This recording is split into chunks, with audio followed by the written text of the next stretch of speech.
To the Granville Exempted Village School District Board of Education meeting. Please stand and join me for the Pledge of Allegiance. I pledge allegiance to the flag of the United States of America and to the republic for which it stands, one nation, under God, indivisible, with liberty and justice for all. I think roll call. Dr. Foreman. Here. Ms. Gates. Here. Mr. Jennings. Here. Mr. Miller. Here. Mr. Tom. Here. Okay.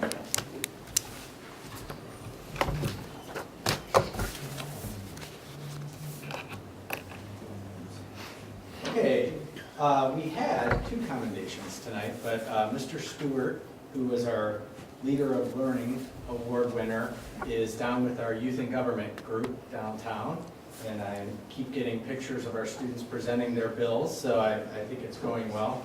So our one shining light tonight is we are recognizing our Granville Intermediate School Counselor, Tammy Braymeyer, who is the recipient of the Ohio School Counselors Association Lifetime Achievement Award.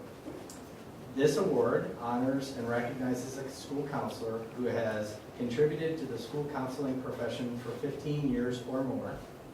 She was recognized at the All Ohio Counselors Conference earlier this month in Columbus. So Tammy, come on up.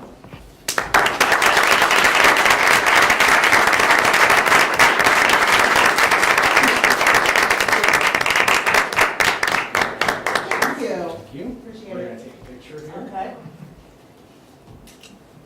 Well, that's what counselors should do, right? Thank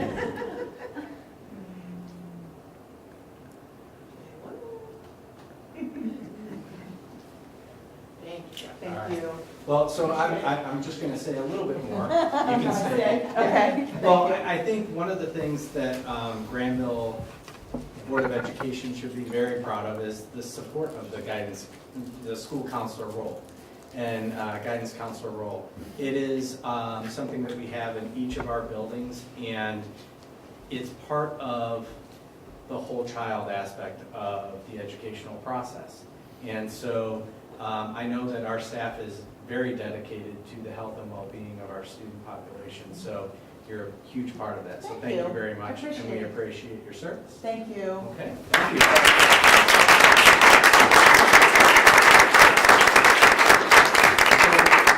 So we will move Mr. Stewart to December and recognize him at that time.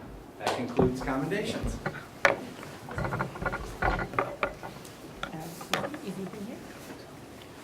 I do not see Ethan Shaw, our student presenter. So, I... Move on to staff reports. Yep. All right, I'm going to be as brief as possible. Glenn, where am I here? It should be other than others app. Okay, thank you. Okay, I'm going to go through the OSBA recommended policy changes. You know that we do this several times throughout the year. Most of these changes are requirements based on previously passed legislation. A couple of them, and I'll kind of highlight them, are what we consider permissive language. So something that we can choose to do or not do. The first couple are related to sexual harassment, and really the main change to that policy is not only in the language in the initial policy, but also in the regulations. And it used to say we should recommend a sexual harassment coordinator or a Title IX coordinator. Now it's a must. So Tanya Sherburne in our HR office serves in that capacity. She always has. But a lot of the language within the policy has changed to align with best practices. It's a required policy. We're just aligning the policy, the regulations, and the report to the current language as stipulated by the federal government. So nothing earth-shattering at that level. The next one is broadcasting and taping of board meetings, obviously we do. We stream it live. But if there are people interested in recording board meetings, they should notify the board ahead of time. That's the policy change. That's a recommended policy change. It's not a requirement. So you can consider that for the second reading. And if you want to adjust the language, you can. But it really is just a notification if someone wants to record the board meeting, however we record it for them. So it really is kind of a moot point. Transportation services. There must have been somebody who was very interested in STEAM programming, not STEM, but STEAM.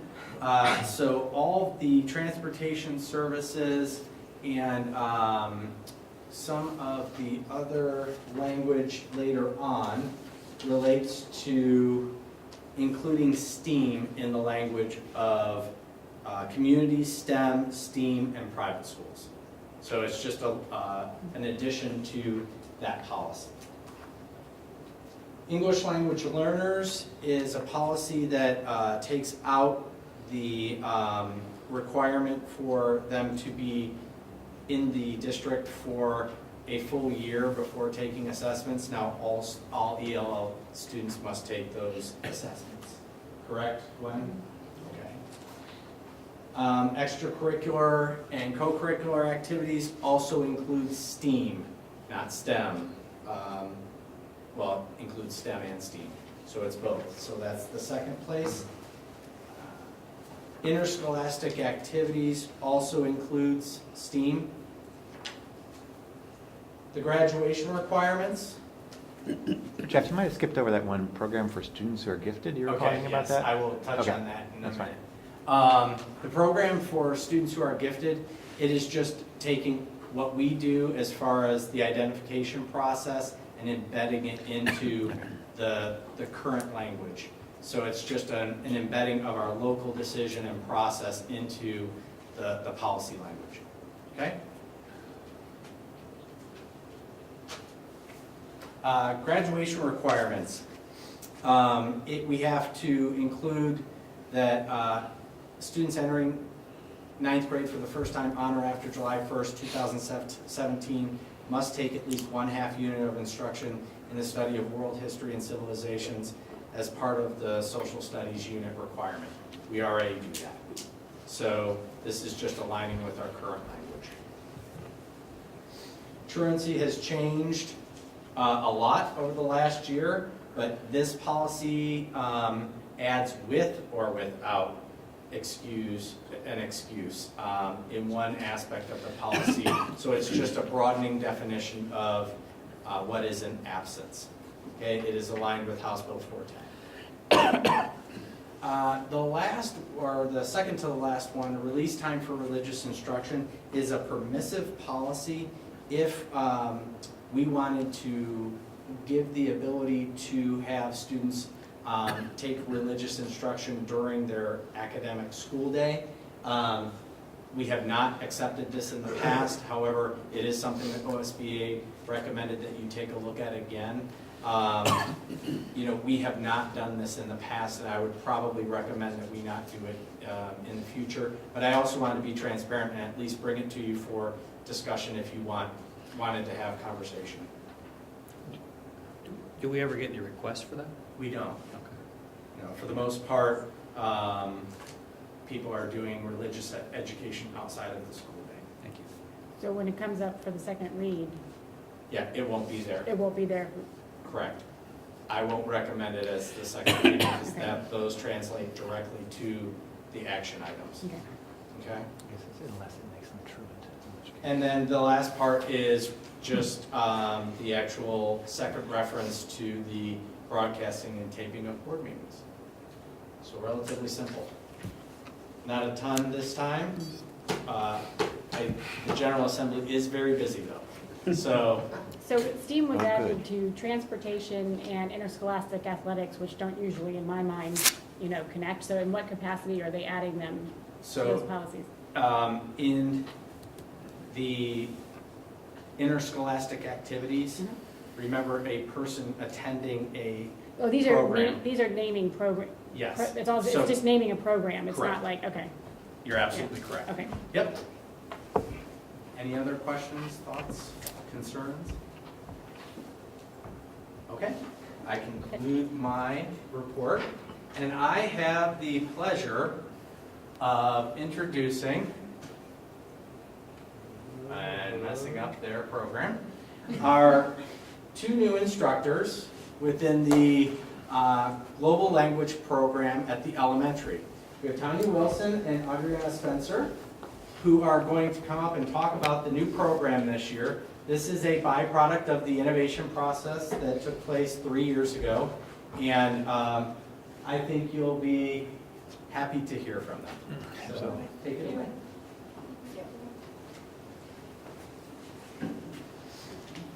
So thanks for having us this evening. We created a short presentation, hopefully, not too long, and then we are going to open it up to whatever questions you may have. So the Global Language Program, it's a K through 6 program, and it's composed of 2 different areas: language, which includes, of course, the 4 skills, and it's based on the Ohio State Standards for World Language, including communication. So you see some kids there talking. We're focusing on speaking and listening, although we're also doing some writing and reading. And the second part of it is culture and diversity that goes along with that. And the culture standard of the state of Ohio is that students gain and use knowledge and understanding of other cultures. They experience products, practices, and perspectives, and compare, reflect, and share. And how we are supporting global awareness is through, well, first of all, we're both native speakers, so we bring in our own personal experience into the classroom, as well as authentic games, music, literature, arts, projects, whatever we can get our hands on. And then our curriculum is based around essential questions, such as, how do I interact with others from the target language? How does my school day differ from the school day in other cultures? And I'll just let you read the rest for a second. So that's guiding our instruction. And now Adriana is going to talk about our curriculum. In both schools, the students have learned, and these are some of the topics that the students learned, greetings and cultural differences. They have learned emotions in Spanish, also the school supplies, days of the week, the numbers from 1 to 10, the colors, and they also learn how to ask and answer basic questions, as well as songs for each unit. They have also learned important cultural events such as Mexican Independence Day, which happened, that was like in September 16th. They learned the history about it, the celebration, how it is celebrated in Mexico, and they got the opportunity to compare that to the Independence Day in the United States. They also learned the Day of the Dead in Mexico, Guatemala, and parts of the U.S. They compared how is Day of the Dead in comparison to Halloween festivities. And they also had the opportunity to see an altar created in both schools, one for Frida Kahlo and the other one for Diego Rivera. These are some of the pictures of the students doing interactive and engaging activities. This is the emotions. The students had the activity of writing the emotion in Spanish using a whiteboard, and they had to guess the emotion of the student that was using the ¿Cómo estás?, which is how are you poster. And these are some of the activities that we've been doing to teach vocabulary and speaking skills. So we have kids having a conversation. This is one of the games that they like to do for vocabulary with fly swatters, where they earn points for their teams. They love technology, so we're using Chromebooks in the classroom. Quizlet Live is one of their favorites. They collaborate in groups, so that's what you see there. And here, various games, including, when we can, going out and playing hopscotch in Spanish to practice numbers. So these are some pictures of the students practicing speaking, reading, and writing. On the left side, you can see the 2 pictures of the students writing the days of the week in Spanish. And on the bottom, you see them putting them in order, starting with the first day of the week in Spanish-speaking countries, which is lunes, Monday. In the middle section, you see the students practicing conversations of greetings, greeting phrases using the beach ball. On the right side, you see the students doing movements for each day of the week. These are also pictures of the cultural events. On the left side is the 16 de septiembre, the 16th of September, Independence Day of Mexico. I'm dressed up with this Jalisco folklorico dress, very typical. In the middle, you'll see Frida Kahlo's altar that was on display. On the right side, you see the Day of the Dead masks that the kids created. On the bottom, that's I read the book called What Does It Mean to Be Global to the kindergarten class. These are also more pictures of cultural projects. There are the kids posing with the Day of the Dead mask, and also they are playing an authentic game from Mexico called Loteria, which is kind of like a bingo, where they learn vocabulary words through that game. And this is at GIS. The students created this billboard where they were comparing the Day of the Dead to Halloween, so you see the pumpkin at the end. They created everything. They wrote the Spanish vocabulary that they'd learned. They examined the what, when, where, why, and how of the Day of the Dead. The fourth graders created marigold flowers for the altar, which they set up themselves. And the fifth graders cut out paper cutouts, which is the string of colors that you see. And the sixth graders did more of the posters and looking more in depth over what it was all about. And we're going to show you a few videos, so we'll pause it so it's not too long, but we thought maybe that makes it a little bit more real. So the first one is a song that if you're a parent, you would have probably been hearing it, and if you're a teacher at the school, you hear it in the hallways because it's really catchy. But it's to do with counting numbers, and the kids decided to make their own gestures, so they're doing the Macarena dance in this one.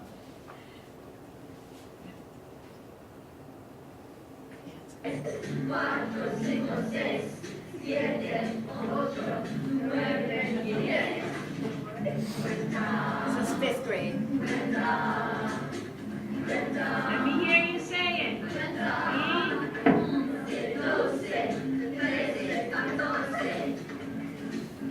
14, 15. That just gives you a taste for what they've been doing.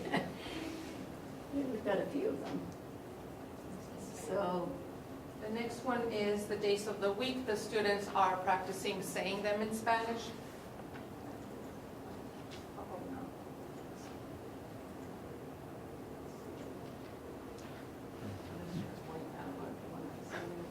Do you want to log in for yourself? You'd have to log in for yourself. Okay, let's skip that one for now. Okay. Okay. The next one is meet and greet, and they get a chance to really practice speaking in an as authentic as possible setting with lots of different students. This is a 6th grade class, and they're practicing how to greet each other in Spanish. Buenas tardes. Buenas tardes. Muy bien, gracias. Muy bien. ¿Y tú? Muy bien. Me llamo Josh. ¿Y tú? ¿Cómo te llamas? Me llamo Karen. ¿Y tú? Me llamo Josh. Tengo 11 años. ¿Y tú? Buenas tardes. They repeat it over and over, but it's fun, so we don't care. Muy bien. We'll just pause that here. You get the idea. And this is a small class, but I've had up to 28 kids online. Just go, go, go. In this next video, it's the greeting song of class. Hola, hola, ¿cómo estás? Estoy muy bien, gracias. Hola, hola, ¿cómo estás? Estoy muy bien, gracias.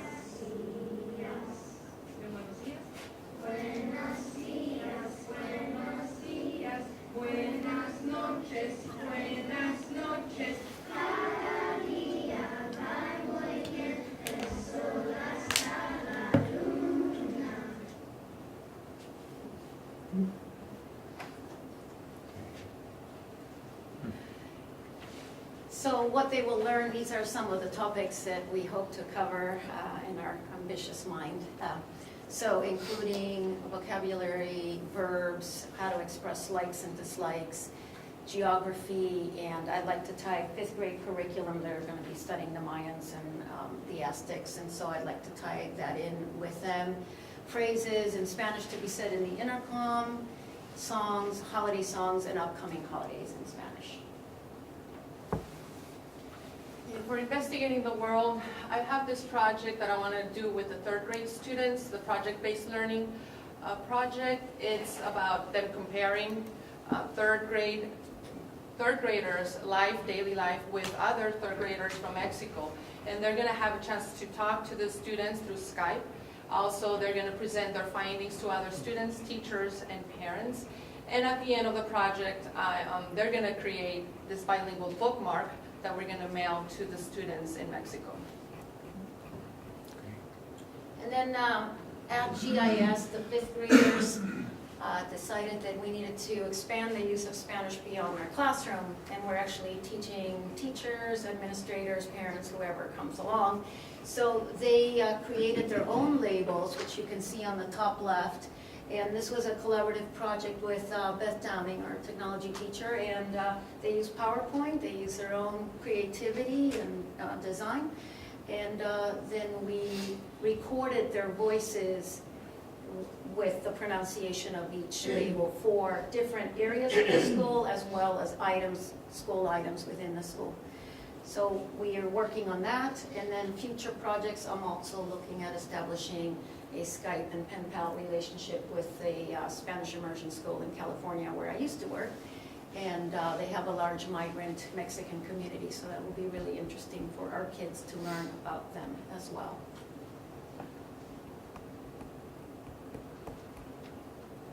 That concludes our presentation. Any questions? Fantastic. Yeah. Well, Yeah, go ahead. it's great to have you here. Thanks, both of you, for all your work with the kids. It's neat to hear the Spanish words coming home, and just great to feel this building in our community.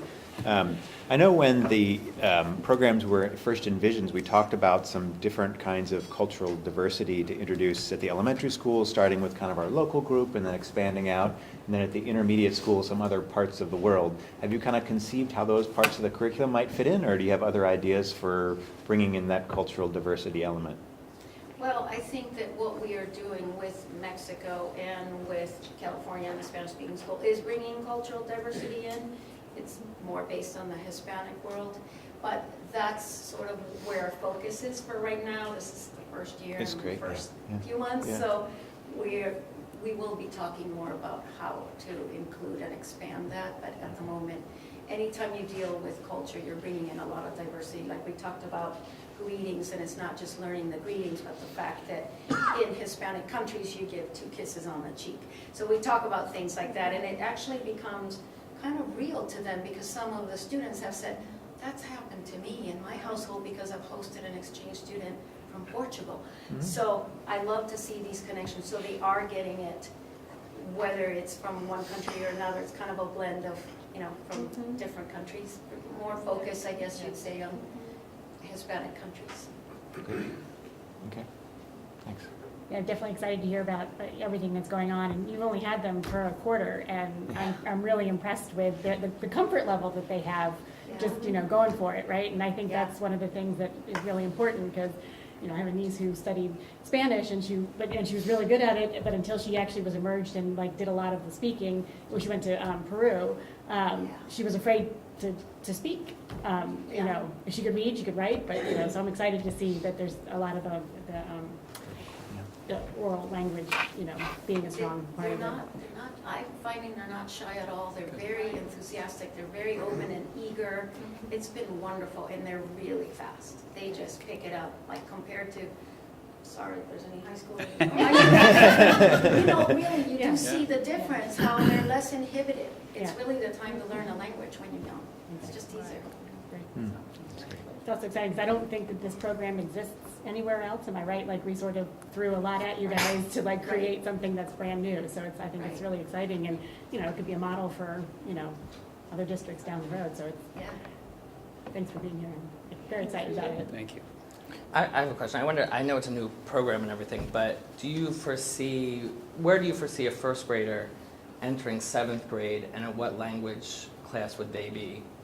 At what level would they traditionally be in for an Ohio school? I know we would start Spanish 1 for our kids going out now, but Yeah. I mean, If they started in first if they grade, started by the first time they grade. get to 7th yeah, grade. where do you see? Well, I worked at Bexley, and they have a Spanish program there, and at the time I was teaching 7th grade. They still take Spanish 1. Now again, we're not the Bexley program. I think we have some other elements that are going to help with them learning the Spanish. For one, our classes are slightly longer, so that helps. But it's a once-a-week program, so we have to be realistic as to how much could they do when they're getting 1/5 of what they would get in Spanish 1.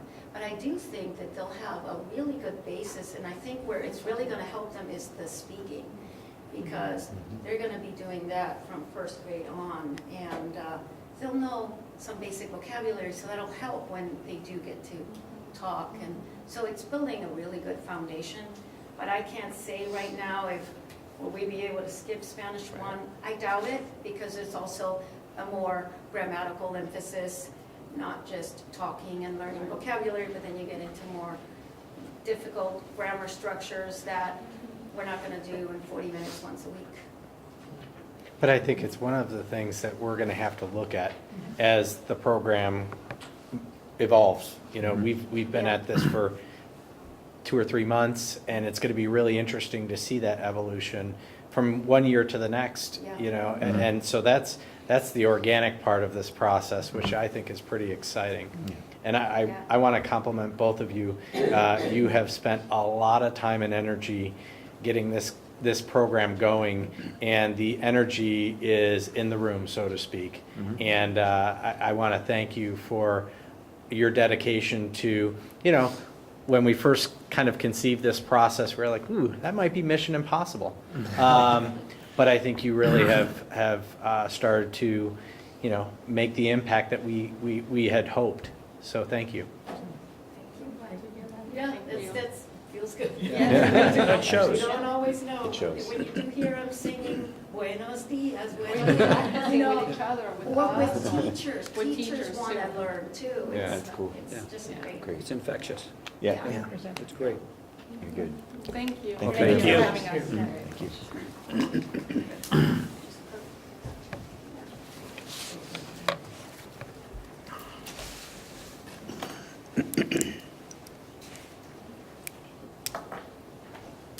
We've reached the portion of the agenda where we will entertain public comments. If you'd like to address the board, please come to the podium. You can speak for state your name and address and speak for 3 to 5 minutes. Can I turn this? Sure. Sure. Jeff, I'm on the clock, so you can start Okay. the timer here. For purposes of rare fines, see if I can keep it to 5 minutes. My name is Andy Wildman, I'm the Executive Director of the Granville Recreation District. Look at 40 Hampton Drive, Granville, Ohio, 43023. Here to say thanks. As always, on behalf of the Granville Recreation District, we've been trying to get here quarterly, and that's what I think it's about that time again. And I'm always trying to think of something specifically we can say thanks for, and it was great that I saw Kevin walk in today, because it reminded me how hard Kevin works to make the gyms available for the rec district. So from K all the way through 12, we have 16 basketball teams playing in our gyms. And so we don't always think about it. We just think, I know we can make this work, and there's enough gym space for everyone, and we all just kind of work together. When you stop and take 60 basketball teams in 4 gyms, that's fuzzy math at best. So it's just, I want to thank Kevin for how hard he works. Him and Mike and Lisa are always on the phone trying to make it work and solve, changes and schedule changes and travel changes and lots of different things. So Kevin, thank you for your hard work. If you haven't noticed, and you've been in any of the parks, there's some signs that you're going to see when you go in now that say dogs must be on a leash. And we ask folks, politely ask folks to clean up after their dog. We've had a problem where folks are driving in the park, opening their doors and letting their dogs run, not even getting out with them, not doing anything. And we actually had a situation where a dog jumped on someone. We did some research. Apparently, that's always been the policy, and there's even a sign at Wildwood that is BM before Miller, because Lisa did not put it up. And it's on the left-hand side. When you go down into the park, the side's white and it's very rusty. So that policy has obviously been in place for a long time. We've kind of been a little more lax on it because it hasn't been a situation that we've had challenges with. We're now putting a lot more energy into making sure folks understand that we need to have dogs on leashes. For everybody, for the dogs, for everyone who's at the park. At least our two major parks have dual entrances. So if you're a dog owner on one side, your dog's on a leash, you could have a child or a family come in the other side. And so we just really need, there's never a time when you could be sure that you're the only person at the park. So if you hear anything about that, please direct people to us. We want dogs to be in our parks. We just want everyone to be on the same page and be safe.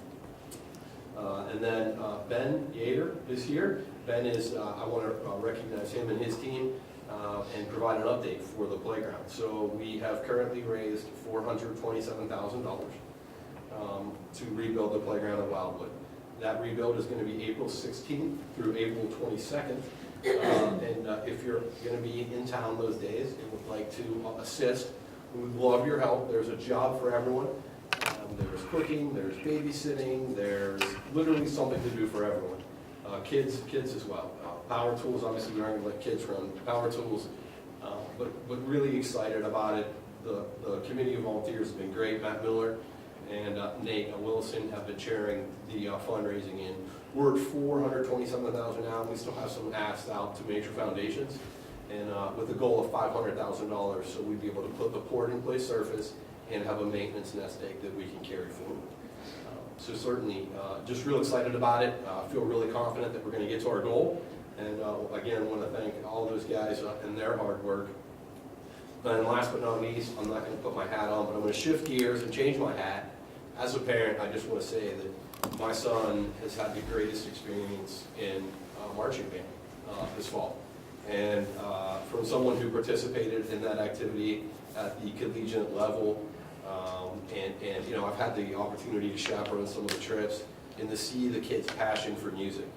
To be on a bus, school bus, driving home at night, that's not that comfortable.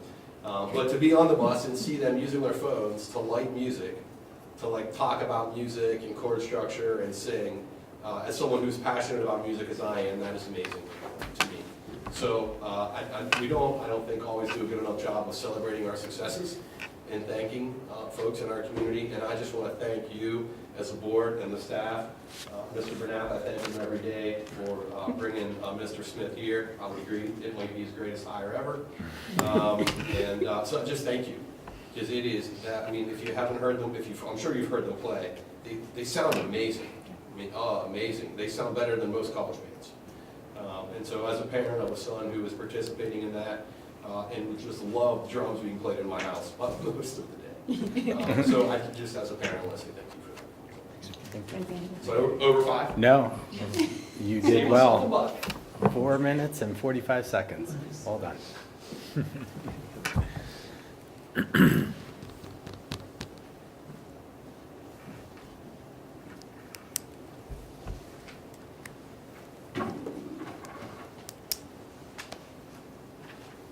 Hello, my name is Ken Fisher, 389 Deeds Road. Thank you for allowing me to speak. For the last 4 weeks, I patiently tried to do everything I can to avoid being here. It hasn't worked. And I don't know the extent to which the board knows about what I'm going to address.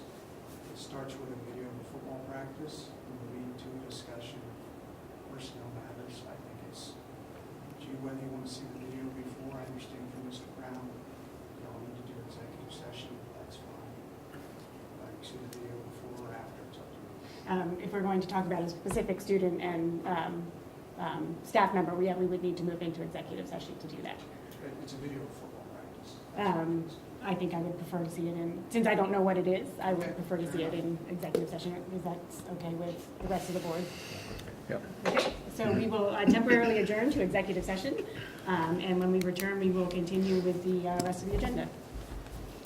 We head upstairs. We could go upstairs. Sorry. Okay. Board discussion. So we are kind of at that point in our deliberations around the levy where we're starting to refine what we're going to put on the ballot.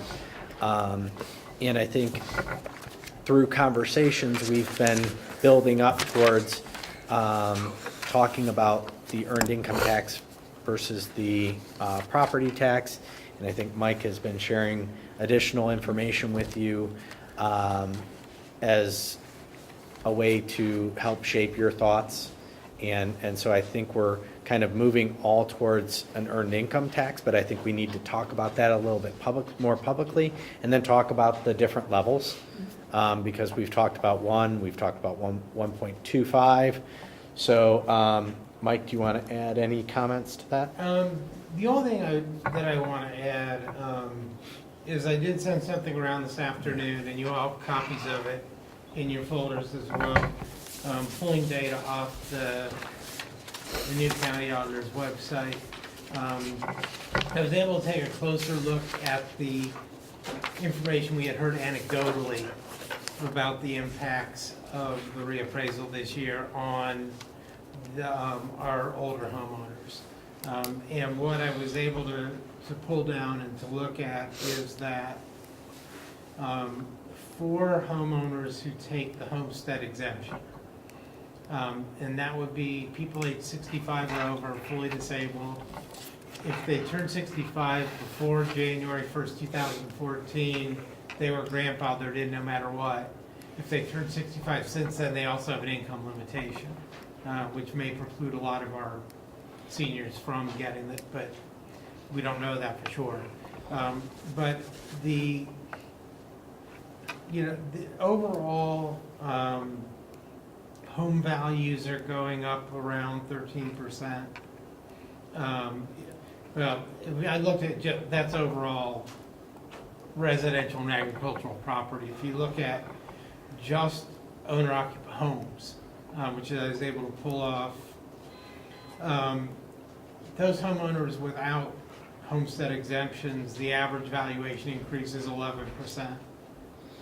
For those with homestead exemptions, the average increase in taxable value of the homes is 19.5% this year. They're considerably higher than the rest of the population.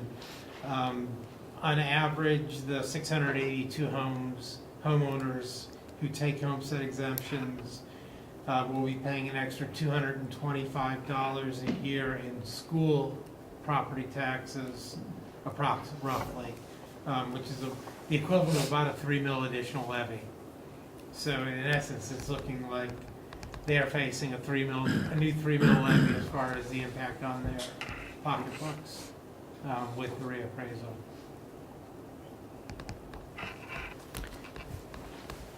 That's a great analysis. I really appreciate you bringing that forth. It's kind of an important piece of this puzzle to some extent. And I think we get some feedback relative to like whether we're trying to put an income tax in to be specifically favorable to one group or another. What have you heard that kind of motivated the analysis or the discussion? Where did kind of has this come from what side? We've heard some concerns about, for lack of a better way of expressing it, generational shifting, and doing a levy that many seniors will not have to pay because they don't have earned income. And this was taking a look, but part of what we had heard was they're taking the brunt of this reappraisal. And so what I wanted to do is to see if what we've heard anecdotally, if it was supported in fact. And it does seem to be supported pretty strongly by the facts. Yeah. Good, that's a great analysis. You Jeff, were you going to say something? No. Oh, sorry, okay. And then Dr. Coleman, you had asked me earlier today about if there was evidence that these folks have been in their homes longer and have been paying school taxes longer than most. And what I was also able to do, a kind of a preliminary analysis, was looking at all of the homes. there are transfer dates that are on the data. And it looks like they go back about 20 years. The oldest one I could find was 1997, so I'm guessing that's as far back as the data goes. And of the little over 4,000 homeowners, there were only about 700 of those that have not changed hands in the last 20 years. And about 28% of those are owned by people who take the homeowners have the homestead exemption. Again, which is double the rate of everything else. So there is evidence that a higher percentage of our long-term homeowners are taxpayers who qualify for the homestead exemption. Right, so it's just trying to get at the fact that they've been paying taxes for a long time and contributing, because there is a perception that, I think that with an earned income tax that a certain segment of the population would no longer be contributing to, and that they haven't paid, or they're not taking on their fair share or their fair burden. And I think that that's I don't know that that's a fair perception, but it's also then we're getting into this tit for tat kind of discussion, and I don't think that that's, very. Yeah, I just think that it was a fair question. Sure. And so we wanted to look at it empirically and say, okay, is there some validity to the fact that they're bearing the brunt of the reevaluation? And the reality is they are, because they've been in their homes longer. So if we can adjust our approach and try to mitigate even a more significant increase for the people the least likely to be able to pay, I think that's a smart move on the part of the board, to look at it from that vantage point. So I think it's just information for you to consider in this whole process, because I think it's something that we want to make sure that we've looked at from every angle, from this constituent to this constituent. And I think that's, what we're trying to shape. And I think it kind of There should. appears to be a misperception that someone with no earned income is paying nothing for schools. That's not true. absurd. Yeah, exactly. There's That's property a- taxes We that need are to be not careful in the going away. communication, We're how all- we phrase we're- what percentage this Yeah. is. We're and so already at the forth. top of Licking County Right. from a residential Right. tax base, And- so and that doesn't that's go not- away. No. Yeah. I don't know why. And just to calibrate me, okay, if we choose an earned income tax of 1 or 1.25%, what percentage of our overall tax revenue from local taxpayers will that be? Is it on the order of 10% of our revenue will be income tax based instead of Probably a 15? little bit higher 10 to than 15? that, a little higher than 10%. It'll probably be more like 15 to 17%, Okay. somewhere in there. So that's a very different thing than like seniors don't pay any taxes, right? Right. If it's only 15% of that and the rest of it is still borne by them. That's a good way of looking at it. We got to find a way to make sure that's clear in our communications about the levy in general if we choose an income tax. So the homeowners with homestead exemptions would be looking at an effective 3 mil increase. And if we were to go with the earned income tax, they would have about a 2 mil relief if we were going with 1%. If we go down the route that we're talking about going, we're looking at probably a reduction in 2019 of probably 2.25 to 2.5 mils, Okay, somewhere in that thank you. range. Basically, almost offsetting the increase that they're going to see this year, but not quite. But everybody's getting that reduction. Right. But everyone will get that, Right. yes. Right. Okay. But from a school funding, sort of just to move away a little bit from the discussion of, Who's paying what? who's paying what, the earned income tax, I mean, we've discussed about it being a more sustainable and a better way to fund the things that we want to do in the It has district. the potential for growth. And it has the potential for growth. And so I think from that perspective, I mean, there's multiple perspectives, obviously, from which we can be discussing this. And so, but in terms of an earned income, in terms of an income tax versus a property tax, I think we all feel like we're pushing towards the income tax. Is And that- it does is that fair? diversify our revenue base. Yeah. Right. Yeah, I think not only does it help alleviate some of the burden that you spoke of on fixed income folks, but it also helps alleviate some of the burden on the business community, which has borne a significant burden. And we're hearing from folks in that space too, that it's a real challenge. And at a time when we'd like to see a healthy expansion of the business community, this may be something that lends itself to that. Yeah, I think, I mean, is it what percentage of Ohio school districts have an income tax approximately? Close to a third, just under a third. Right, like so like There's many. 190 Right. in this year that have them out of 610 districts. And what percentage of those are earned versus? It's a higher percentage are total based rather than earned, only because the earned option has only been around since about 2004 or 5, whereas the rest of it goes back into the 1980s. So for the first 16 or so years, the total base was all that was available. Right. In a lot of districts past it, some have converted to an earned since then. Most of the newer ones being passed are earned. But if you look at the aggregate of all the districts, more of them are the traditional base than the earned base. When I think about the income tax versus the property tax, I guess I come back to the first thing I want to do is make sure we get funds, operating funds for our schools, right? One way or another. And so I've had some concerns and a lot of conversations about whether that's going to be fundamentally harder for us to pass a levy that gets us the operating funds we need with income tax versus property tax. And I come back to the fact that this is going to be really a levy about the quality of our schools and the product that we have, right? And the fundamental cost of that, right? And I think as long as we stay grounded in that, which, as soon as we get this thing moving forward a little bit further, I think we've got an outstanding story, right? And we've got a fantastic story. One way or the other, it costs a lot of money, and the state's given us those sympathy. So, this has got to happen. So I think it's a fantastic story, and I think if we stay focused on that story, that's the key thing. Right, so that's what gives me some comfort in the fact that, that the balance of an income tax is a good one for our district, right? And we'll kind of see where that goes and let that go through the voters and so forth. But I'm comfortable with the income tax fundamentally, and I think we got to focus on not the mechanism, but the product. Yes. Right, and that's where we have a fantastic story. I agree.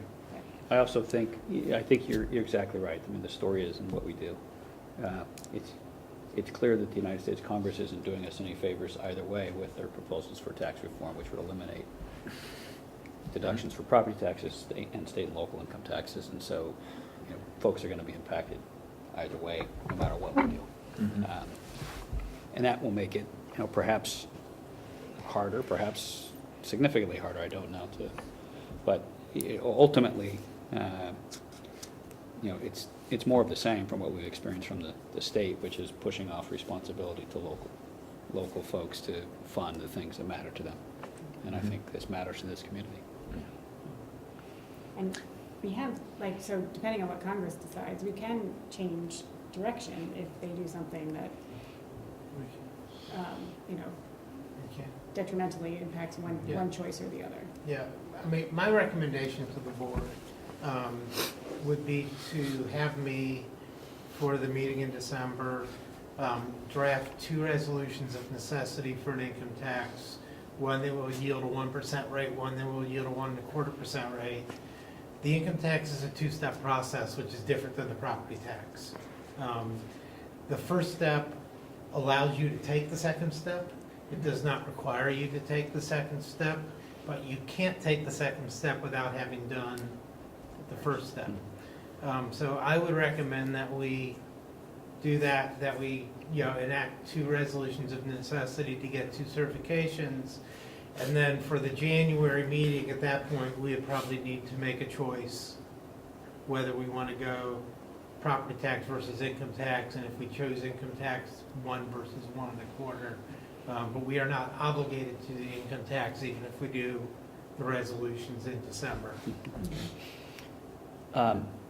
Along those lines, and I think you're right, we should ask you to do that. Along those lines, if we're making a decision ultimately between a 1 and a 1.25% tax, and we discussed openly that a 1% tax will probably give us sufficient operating income in order to meet our operating obligations for 5 years. Probably Probably six. You know, some of it's a little, you know, there's still so many, when you talk about 6 years from now, Yeah. there are so many things that can happen between now and 6 years from now. Yeah. But yeah, we should be able to be somewhere in that range.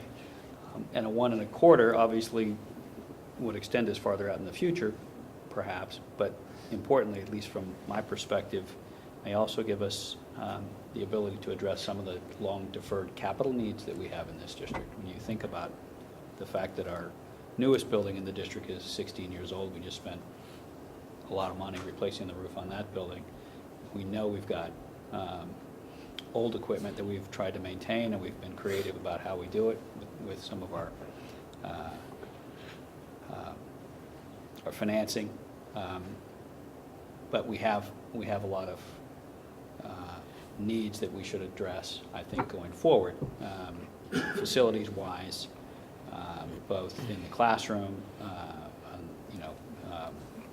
the football stands. I mean, there are a lot of things that I think if we had an unlimited bucket of money, which we don't have and won't ever have, we could do a lot of things. But I think we should maybe think about what we would be able to accomplish, what perhaps more importantly, what you think the order of importance is in terms of facilities improvements that we could begin to address if we went 1 1/4 as opposed to 1%. Because it's my view that whatever we present to the district or to the community, if the community should pass it, we'll be eternally grateful, but we won't be going back a year or two later for another capital levy for improvements. I think we're going to have to live with what we have, and so I think we need to really sort of think about that as part of informing our decision about what we're asking. What I'd like to do is kind of take our facility master plan and some of the athletic facility planning that we've done and put together kind of a picture for you for December. I think there, obviously there are preventative maintenance things, but also maintenance items that we have lined up for almost 10 to 20 years down the road on the facility master plan. But I think if there's a glaring area of need, our athletic facilities have been relatively ignored beyond just maintenance. And they're getting to the end of their useful life in some circumstances. And with limited land, we need to look at ways to get more students playing sports on a single surface. We have 29 varsity sports, which is more than most. And that's great, but we also have to have the facilities to help them play and be safe. So something like field turf is something that I think is a priority moving forward at some point, because soccer, lacrosse, band, football all can play on a multi-use surface like turf. But we also have the athletic stadium that is also in need of repair. But I think what I would like to do is merge kind of the master plan from the facility standpoint and the athletic plan to kind of give you a picture of what might be able to be accomplished at different levels. I think that'd be helpful. That and I know we've seen it in the past, Mike, but if you could layer into that just sort of the revenue differences in the 1 and the 1 1/2, 1 1/4 over a period of time, so we know what the order of magnitude is. Please. Yeah, that's great.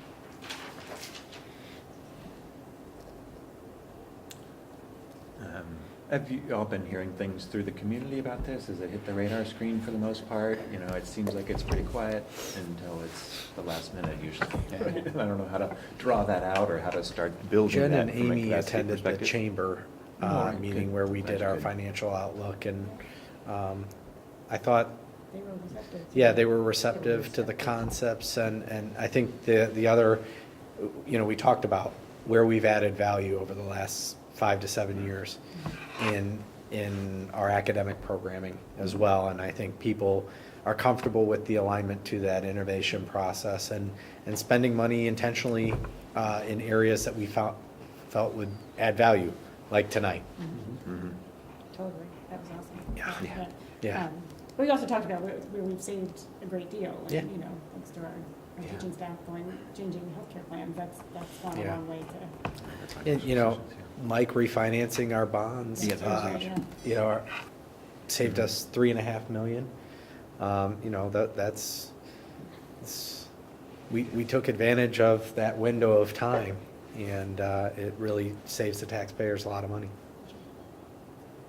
So from here, you're gonna do the analyses that you're gonna do, and you're gonna come with resolutions. For the One. December For the December meeting. December meeting, so we can at least get the process started. And that will give us 3 or 4 weeks to, see if what Congress does has any influence on the decision. And then to just really evaluate, you know, if we go down the income tax route, what we get for 1% and what we get for 1.25% to see, you know, if the differential in the rate is worth, the services that we get for that differential. Great. Any other issues or questions or comments? No? Okay, we're good. Thank you for getting us such good information, too. Yeah, I know. People- I've I never know, seen somebody so excited that the auditor's office created a new way of looking at data. I mean, he was downright giddy. It was scary. It was very exciting. See what I mean? If only every other county would do that. Yeah. Great. Okay, we'll do board reports, and I just have a quick update from CTEC. Stephanie Priestnell, who directs all of the CTEC satellite programs, recently met with high school counselors and principal and talking about the IT pathway. And a couple of great things have happened there. They are going to start an AP Computer Science class. Unclear if it will be next year or not, depending on credentialing of the teacher, right? Next year. Next year, it will happen next year? Okay, good, because Yep. she was, and then, but they've also created, they've looked at procedures and scheduling and prerequisites for students in 7 to 12 to make sure that it's as flexible as possible so that students could, get into the courses that they, more students could get into the courses if they really want to have them. So they made it more flexible and easier to take part in the IT pathway. So I think that's, Stephanie says she had a great meeting, Ryan, with you and the principals, and she was, thankful that you guys all sat down together. And so it's a nice partnership that's building, and I'm glad to see that's happening. But that's all I have for CTEC. But I think it's, it's an exciting thing that we're going to be. And we're looking at a lot of different ways to continue that partnership. I think that model works well, and so we're trying to look at other ways to model or replicate that pathway. Fantastic. That's great. For the Granville Education Foundation, firstly, the GEF welcomed a new trustee, Janice LaRosso, who is a Granville High School alumni and active member of the community, so it's great to have her as a trustee. The GEF did just approve and grant a list of grants this fall. I don't have them with me. They're in the agenda. Oh, they're in the agenda, so we will see soon. Under the donations. Under the donations about that, and we can take a look at those and browse that list of grants. And again, it's a fantastic list. I'll let you just look through when you get a chance there. Also, the GEF got together and stuffed envelopes for the fall fund drive. At this time of year is a great time to solicit funds, so everybody watch your mailboxes and find a way to support the great activities there. One other thing that's continuing to build steam is the alumni move and trying to find a way to, consolidate communications to alumni and continue to build beyond just the one summer event to a more active community in a way to just facilitate those communications and share the great things that are happening here in Granville with all of our alumni. So that's great to see them stepping up to that. Very good. And Jeff, did you want to give us an update on economic sustainability? Full stop, period. Full stop. Yeah. It is, nothing has happened. And it is my hope that now that we're past the fall election cycle, that folks will begin to pay attention again at other representative bodies in the community. That's what we're working on. So I wish I had more encouraging news. I still believe that the fire station continues to the future of the fire station continues to dominate the time and consideration for both the township trustees and the village council. There are other things obviously on both of their plates, but we don't seem to be getting much traction at all on either one of those. So, not from lack of effort. Thomas has tried. I know Jeff and Mike have tried. But I'm not seeing reason to be optimistic at this point, which I think is a wasted opportunity. Is there actual conversation about redoing the community plan?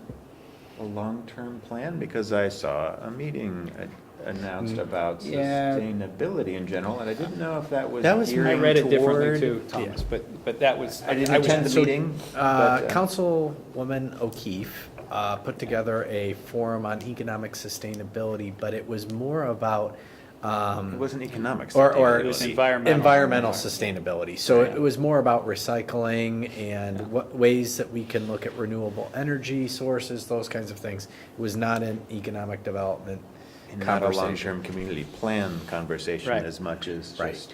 I don't have the sense that, at least at the council level, that there's enthusiasm for reopening Yeah. plan. Yeah. There is a group that was formed by the council that includes some members of the planning commission and council members and others, and I've been invited to some of their meetings.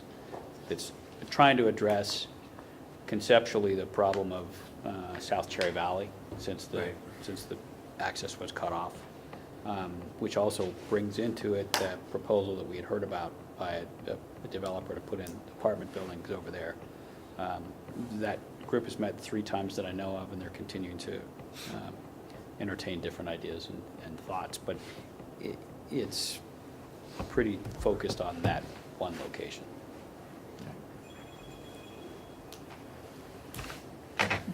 Thanks for the update. Okay. Okay. Action agenda, 11.01, board policy adoption. So this has nothing to do with the presentation that I gave tonight. These are cleanup items from the last one when we, oh, yeah. Yes, So can I have a moved. motion to approve? Thank you. Do I have a second? Second. Andrew had it. Okay, sorry about that. Started rolling.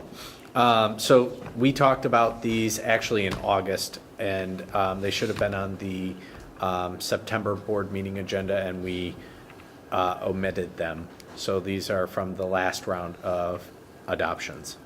But all of them are very much in line with what we've discussed in the past as far as requirements and mandates. Any questions? No. No? All right, take the roll, please. Mr. Miller. Aye. Mr. Khan. Aye. Mr. Janice. All Ms. Deeds. Aye. Dr. Corman. Aye. Okay, the next item, 11.02, is a Pepsi contract. So moved. Second. Okay, so you are probably well aware that I have been working to kind of streamline and restructure concessions to make sure that the financial controls are in place, but also how we run concessions from a procurement standpoint. And part of that was making the decision to eliminate the fountain drinks that were causing quite a few health issues, but also very difficult to maintain. So we wanted to remove that, and in the process, agree to a contract, an exclusive contract that would yield some revenue back to the concessions group. In order to do that, Pepsi or Coke, for that matter, don't make deals with boosters. They make deals with organizations like us, and then whatever we want to do with the revenue that they guarantee back to the school district for a 5-year contract, we can do with it what we want. So what we're going to do is this 5-year contract will result in about $20,000 over the 5-year term that we can then put back into the concessions group for the facility updates that need to occur. Any questions? That does not, this contract does not preclude us from using our own bottled water here at district office. All of the other vendors that we currently use, ABI has an exclusive contract with Pepsi as well, so it doesn't conflict. So we're already using their product. This just gives us a solidified relationship. Do you have an estimate what the revenue that they expect to generate on an annual basis is?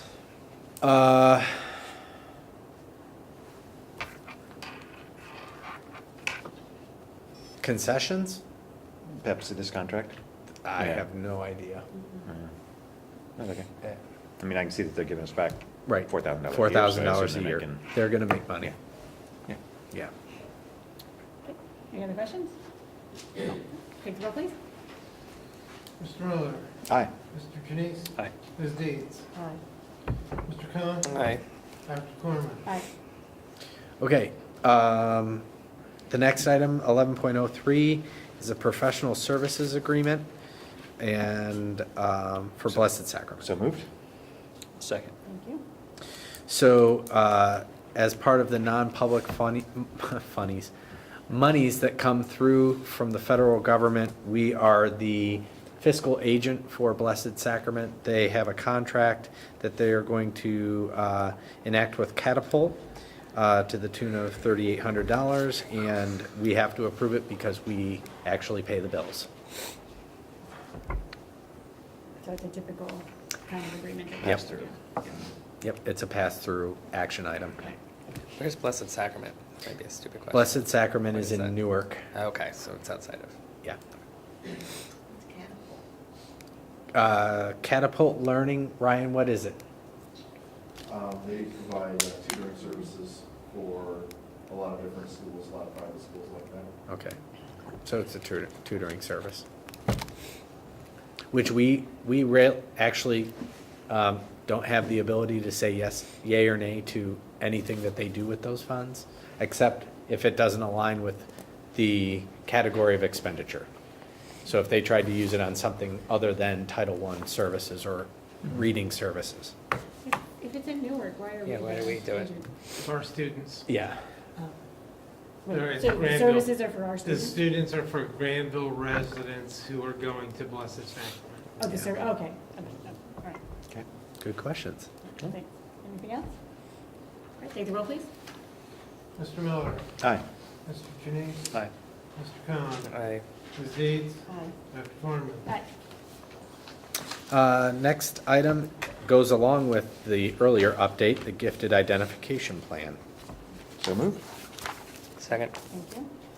So every year we have to outline how we identify gifted students. It's part of our handbook. It's just a readoption of our current processes.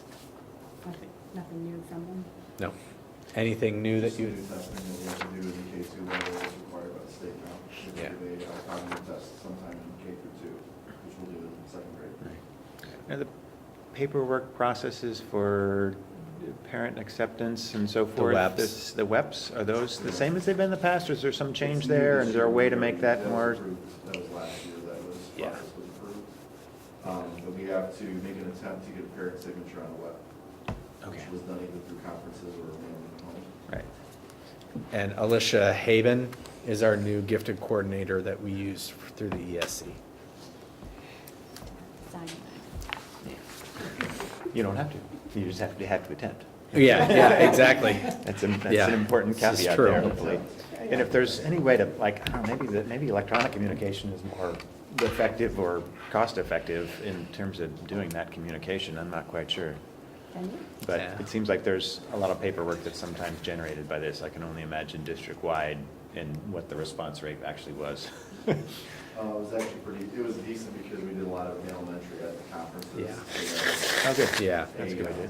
captive audience, so to speak. Yeah. We've gotten more back at the high school level than I thought we'd get back. So, say that. Is it a useful communication feedback mechanism at all? Is it? No, it's, provide any it's value? it's a checkbox that we have to do for the state of Ohio. Right. Yes. Yeah. Correct. Yeah. Thanks. Any other comments or questions? Take the roll, please. Mr. Miller? Aye. Mr. Cohen? Aye. Ms. Deeds? Aye. Mr. Jennings? Aye. Dr. Cornman? Aye. 11.05, approval of technology coach job description. So moved. Second. Thank you.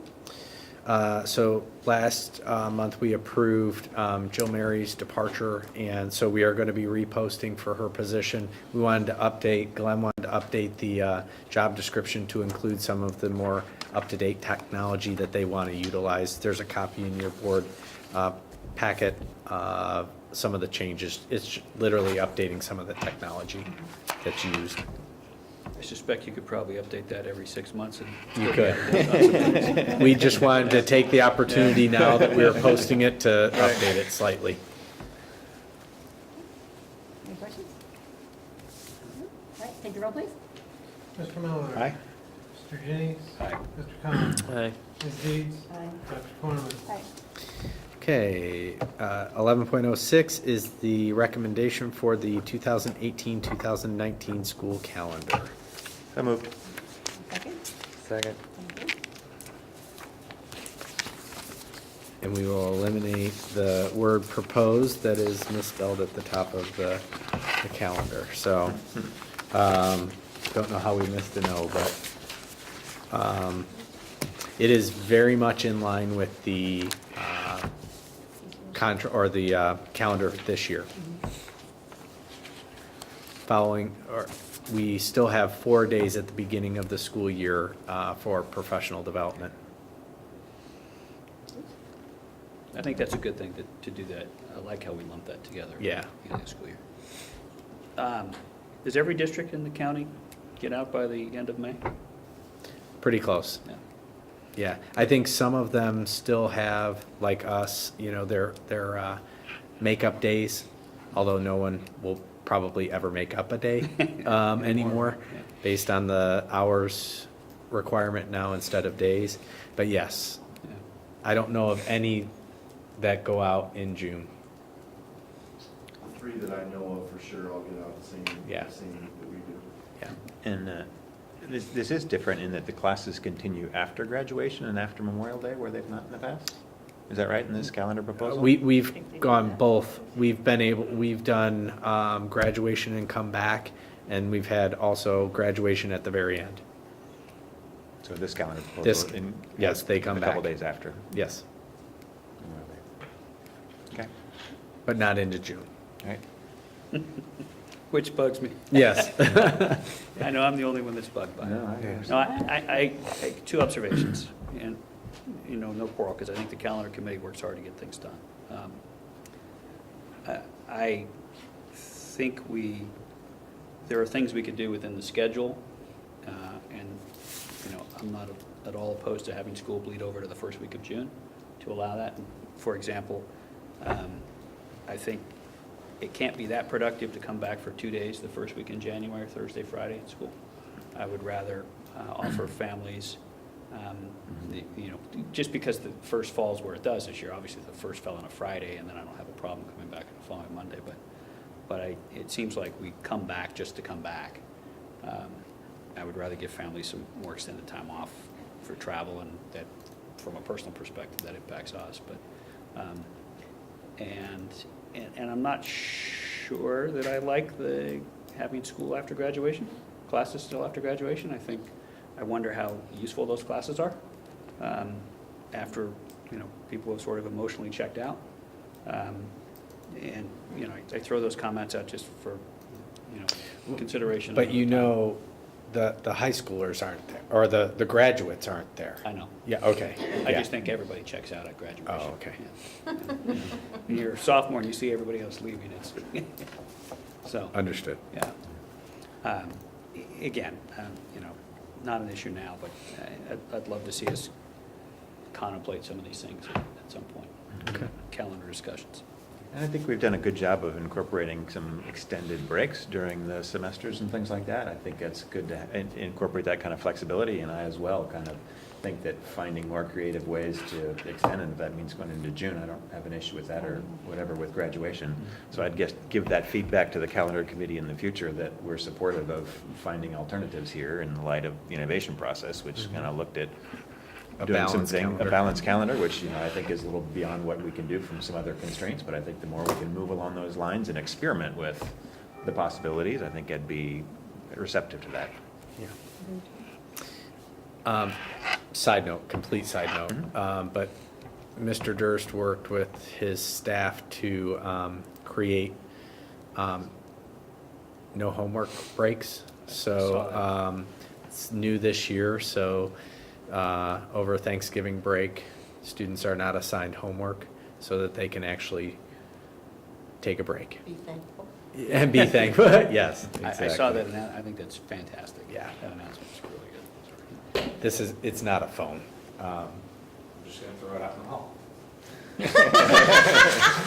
It won't stop. I'm sorry. Wasn't bothering me. Wasn't, yeah, that's fine. Bothers me. So. Was it something you gave him? No, I can relate to it.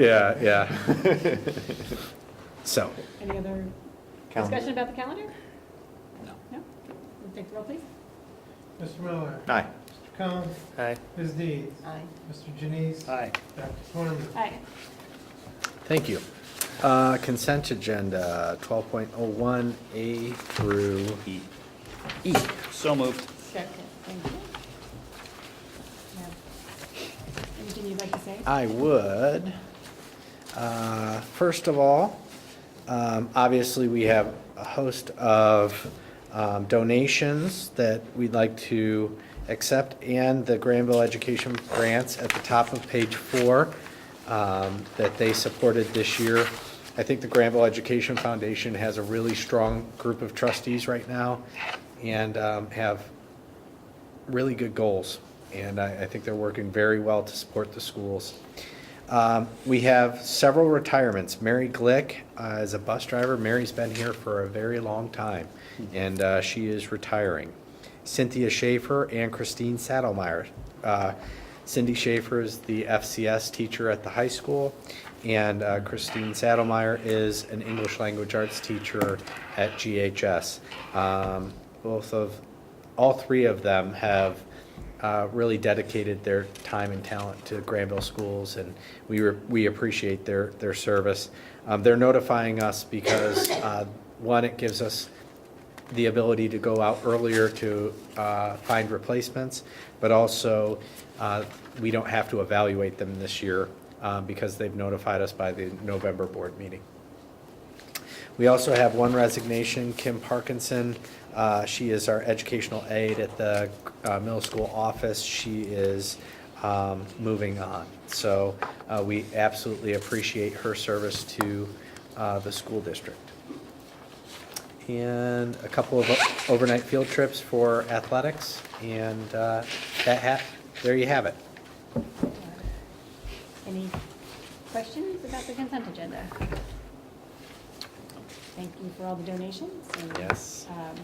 particularly thanks to the Granville Education Foundation for allowing us to continue with the innovative education that we provide.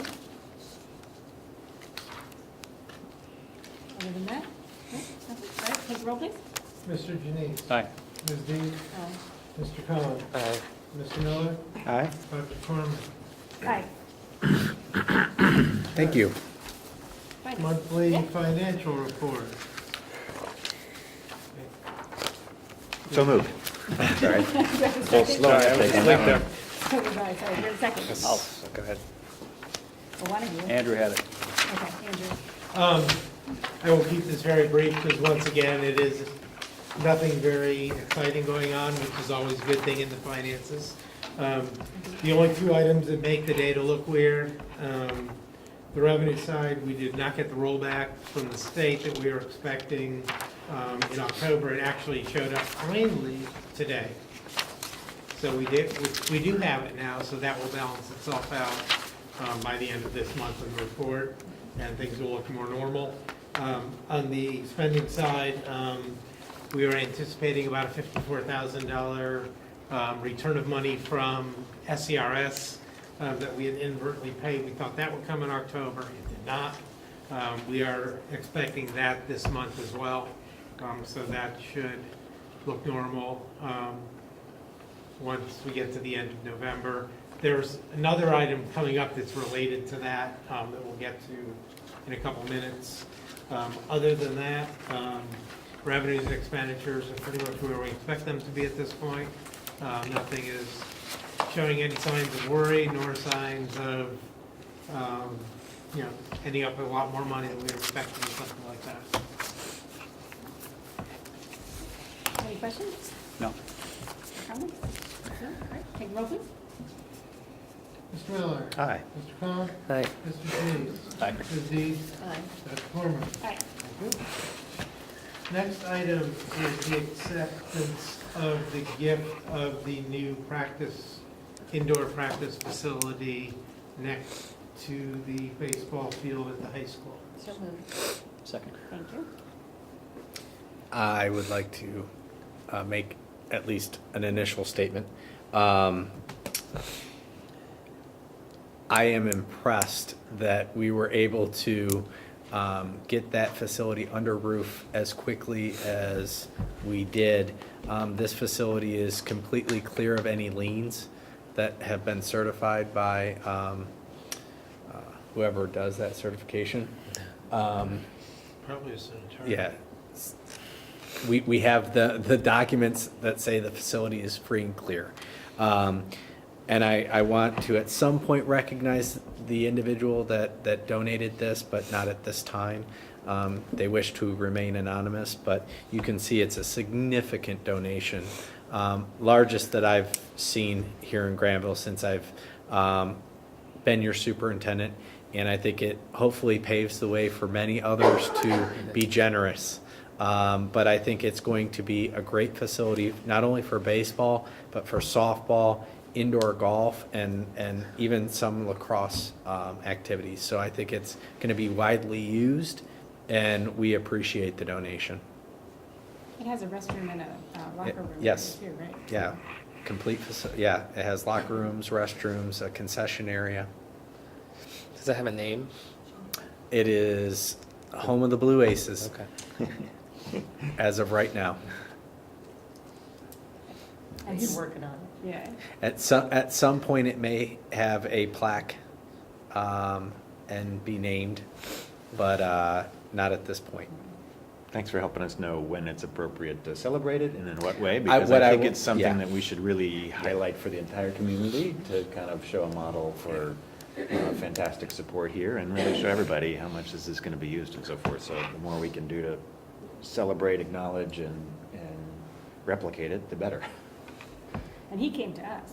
Yes. The person Yes. came to us. And I will. He or she came to us. Yeah, and I will handwrite a letter thanking them for their donation. The person for their donation. That was one of the stipulations,